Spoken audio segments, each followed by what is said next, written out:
voltando aqui à parte 2 da bariátrica e do alcoolismo, será que 2 partes vai dar, gente?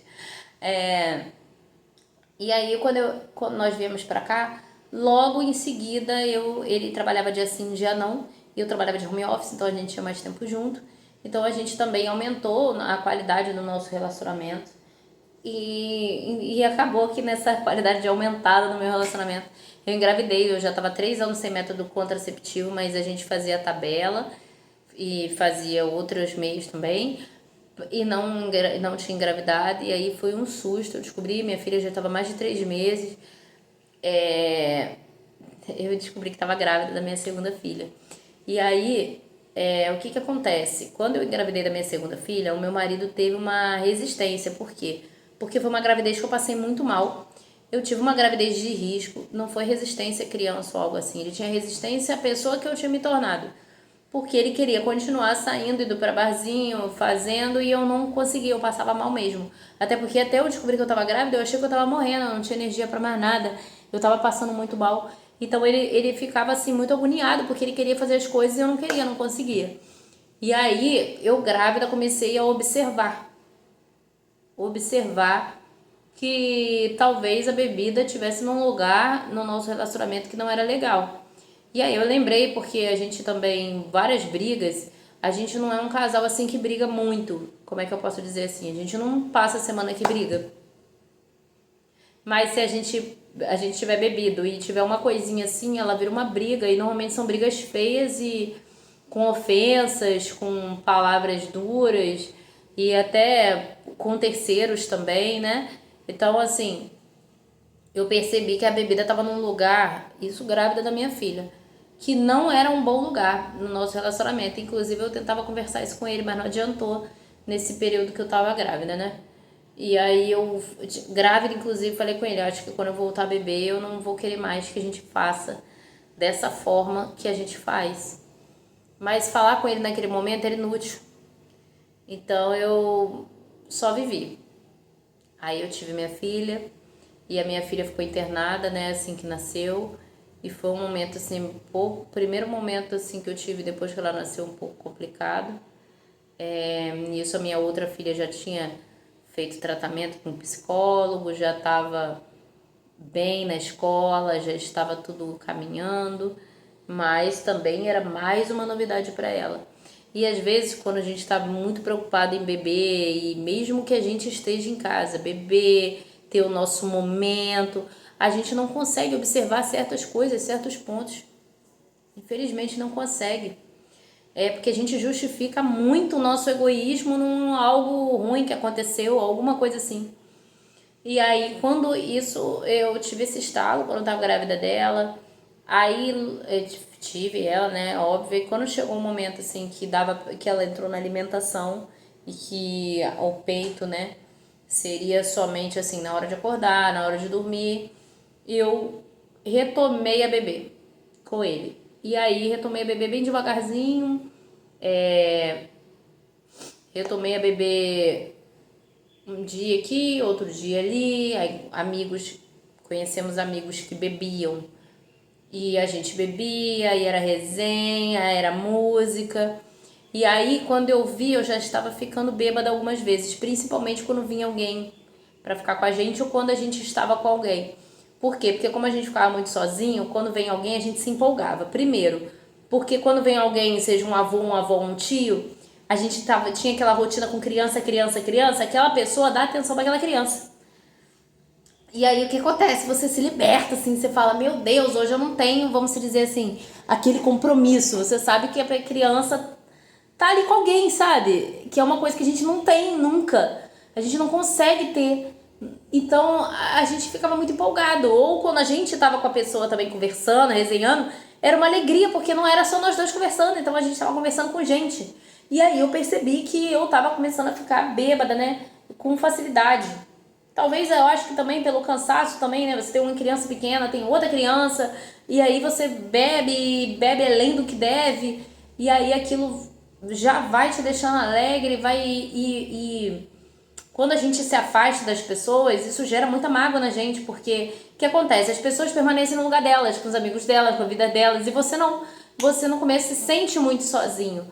com criança. No caso, quando a gente veio, tinha uma criança, mas uma criança estava passando por um problema e a gente se sentia muito sozinho. E a gente precisava de um grito, sabe? De uma coisa assim, de um socorro, mas a gente só sabia fazer dessa maneira. Entendeu? A gente só sabia dessa forma. E aí eu percebi, até que teve uma festa junina de uns amigos que conhecemos aqui.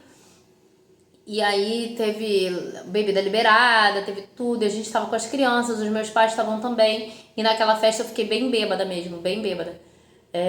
Eu vim pra casa doidona, e enfim, aquele dia eu me arrependi muito no dia seguinte. Porque eu pensei assim, pô, eu tô com minhas duas filhas me vendo bêbada. E aí eu falei assim, cara, eu tô começando a me arrepender dessas coisas, mas eu não tô conseguindo controlar. E vieram problemas atrás de problemas, porque quando eu saí do meu emprego, né, que eu tinha que começar a trabalhar aqui, mas eu não tinha ninguém para me ajudar com a criança, assim. Eu não digo ajudar, não, criança vai pra creche. Eu digo assim, quando a criança ficar doente, eu preciso sair mais cedo, eu tenho alguma coisa, a gente não tem, então eu precisava me ausentar do trabalho para poder ficar, e aí eu não conseguia trabalhar fora. E a gente com dificuldade, começou a passar dificuldade financeira, porque todo o dinheiro que a gente tinha guardado a gente foi gastando para sobreviver. E aí o pouco do dinheiro que a gente tinha, aí a gente, claro, né, depois fazer as compras, tudo, gente, lembrando que a gente nunca deixou nada em relação às nossas filhas por conta disso, graças a Deus. Talvez se eu não tivesse parado, isso chegaríamos a esse ponto. Mas então todo o dinheirinho que sobrava a gente bebia esse dinheiro. A gente bebia, a gente pegava emprestado, lógico, depois a gente pagava. Mas a gente pegava emprestado, ou a gente vendia alguma coisa que a gente tinha construído, porque a gente precisava beber para poder passar por aquilo que a gente estava passando. A gente não tinha força só com a gente, entendeu? A gente precisava realmente da bebida. E aí aquilo começou a me complicar assim na minha mente. E quando eu entrei no processo da bariátrica, que eu entrei na terapia, a terapia ela mexe com as coisas que você não queria mexer, quando é uma boa terapia, tá, gente? Uma boa terapeuta, uma boa terapia. Ela mexe em gavetas que estavam guardadas, coisas que você não queria ouvir sobre você, coisas que você não queria ver. E aí aquilo ia me constrangendo mais ainda das minhas atitudes. Só que eu não conseguia sozinha. Eu conversava, por exemplo, com meu marido e eu falava, olha, eu vejo que a gente tá errado nisso, que a gente tá aquilo. Às vezes uma coisa boba, sabe? Por exemplo, ó, as meninas precisam trocar de sapato e ao invés da gente comprar o sapato, a gente comprou a bebida. E ele falava, mas a gente... não que elas estivessem descalças, é como eu tô te falando, precisa de algo e que a gente não é a nossa prioridade, sempre foi as coisas delas. Mas a gente só não tem mais coisa porque a gente bebeu. Então, aí só que ele entendia, a gente não vamos melhorar, mas a gente não conseguia. Porque a gente falava, vai ser só hoje, vai ser só amanhã. Ah, não, mas é só porque a gente tá com esse problema aqui. Ai, porque tá muito calor. Ah, não, porque hoje tá friozinho, né? Então a gente sempre arrumava uma desculpa para voltar ali àquela bebida. E quando eu desisti da bariátrica a primeira vez e quando eu entrei na segunda, eu entrei de cabeça e eu já estava incomodada. E eu sabia que a terapia foi mexendo, foi me envergonhando de muita coisa, tá? Da minha pessoa, muita coisa. E também junto, né, veio que as meninas estudavam próximo à igreja, eu comecei a ir à missa, comecei a mexer, até porque eu tive como eu já falei, né, eu tive uma parada, quase uma parada cardíaca, uma crise de pânico muito severa, e ali eu comecei a voltar ali com algo que eu acreditava na infância, que ia me acalmando, que ia mexendo comigo, e aí eu fui construindo a minha caminhada religiosa em paralelo com a terapia, e eu conseguia me enxergar e ia passando isso, ia passando, mas até um mês antes, né, eu bebi cerveja, eu diminuí, eu cortei. Antes eu só bebia sexta e sábado, não bebia mais aos domingos, e se fosse dia de semana, às vezes aqui eu bebia com ele, mas a gente já tinha diminuído, já tinha diminuído bastante. Mas antes da cirurgia eu ainda bebia. E quando os dias que eu bebia com ele aqui até 2, 3 horas da manhã, gente, criança dormindo, tudo certo. Eu gosto de falar isso porque senão as pessoas pensam que a pessoa negligenciava as coisas, mas não. Não chegamos nesse ponto. Mas acho que chegaríamos, talvez. Porque a gente já estava cada vez mais vulnerável.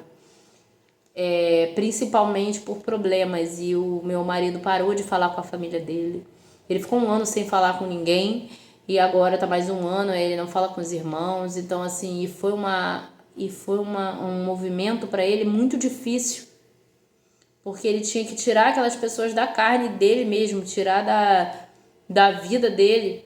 Porque foi uma quebra, assim, que envolveu muita mentira, muita dor para ele mesmo. Inventaram muita coisa. Eu vou dizer, assim, que teve muita maldade mesmo. Inconsciente ou consciente. Foi muita dor que ele passou. Muita dor. E eu com ele, eu sofri também. No começo eu sofri também um pouco por mim, mas depois eu comecei a sofrer muito por ele, porque era uma coisa que doía muito nele, e aí é muito difícil. E quando chegava as datas, aí é que a bebida vem, então aí o que acontece?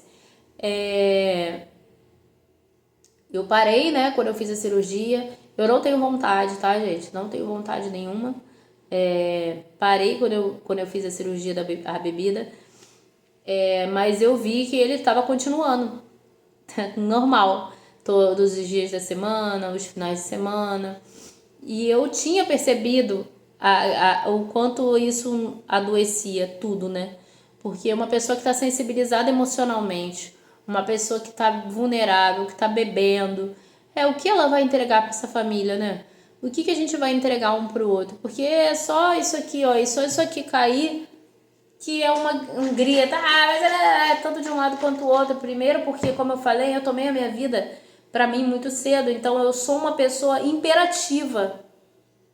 É aquilo, eu sou a de falar, eu sou a pessoa de comandar, porque eu também, quando casei com ele já tinha 30 anos, não tinha saído da casa do pai e da mãe, por exemplo. Então ele também não tinha, vamos dizer assim, um comando. Então eu era realmente a voz de comando, e eu não tinha esse entendimento